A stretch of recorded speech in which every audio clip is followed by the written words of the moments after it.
All right, this is chapter 9 of Gatsby.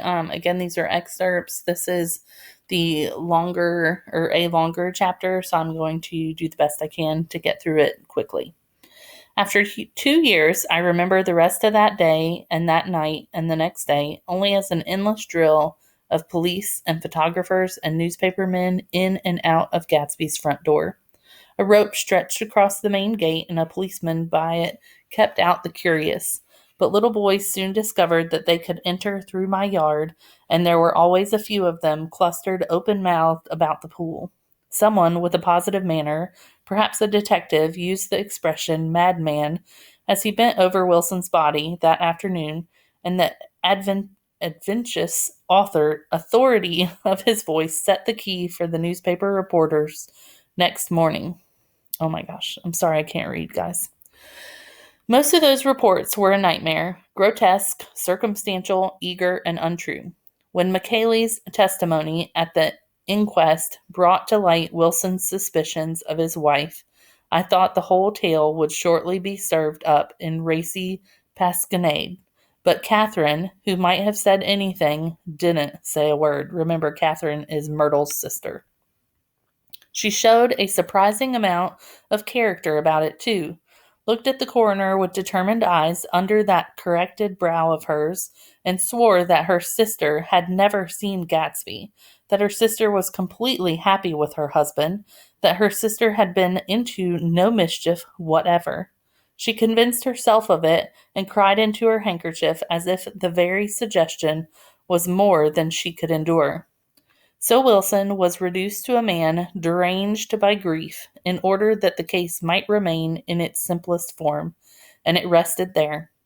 But all this part of it seemed remote and unessential. I found myself on Gatsby's side and alone. From the moment I telephoned news of the catastrophe to West Egg Village, every surmise about him and every practical question was referred to me.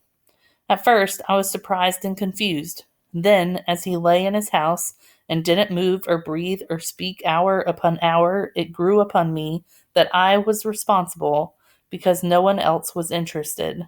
Interested, I mean, with that intense personal interest to which everyone has some vague right at the end.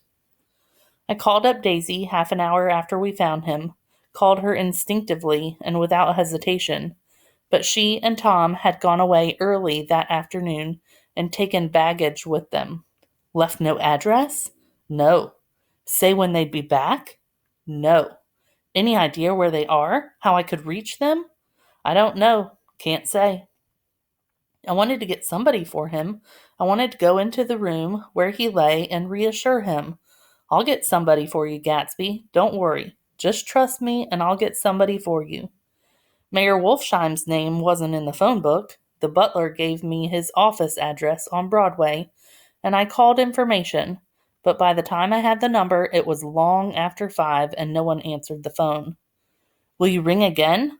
I've rung them 3 times. It's very important.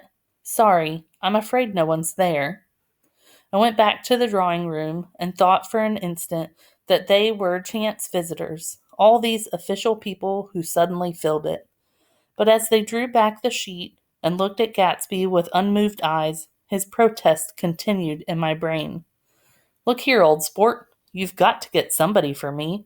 You've got to try hard. I can't go through this alone. Someone started to ask me questions, but I broke away and going upstairs looked hastily through the unlocked parts of his desk. He'd never told me definitely that his parents were dead, but there was nothing, only the picture of Dan Cody, a token of forgotten violence staring down from the wall. Next morning, I sent the butler to New York with a letter to Wolfsheim, which asked for information and urged him to come out on the next train. That request seemed superfluous when I wrote it. I was sure he'd start when he saw the newspapers, just as I was sure there'd be a wire from Daisy before noon.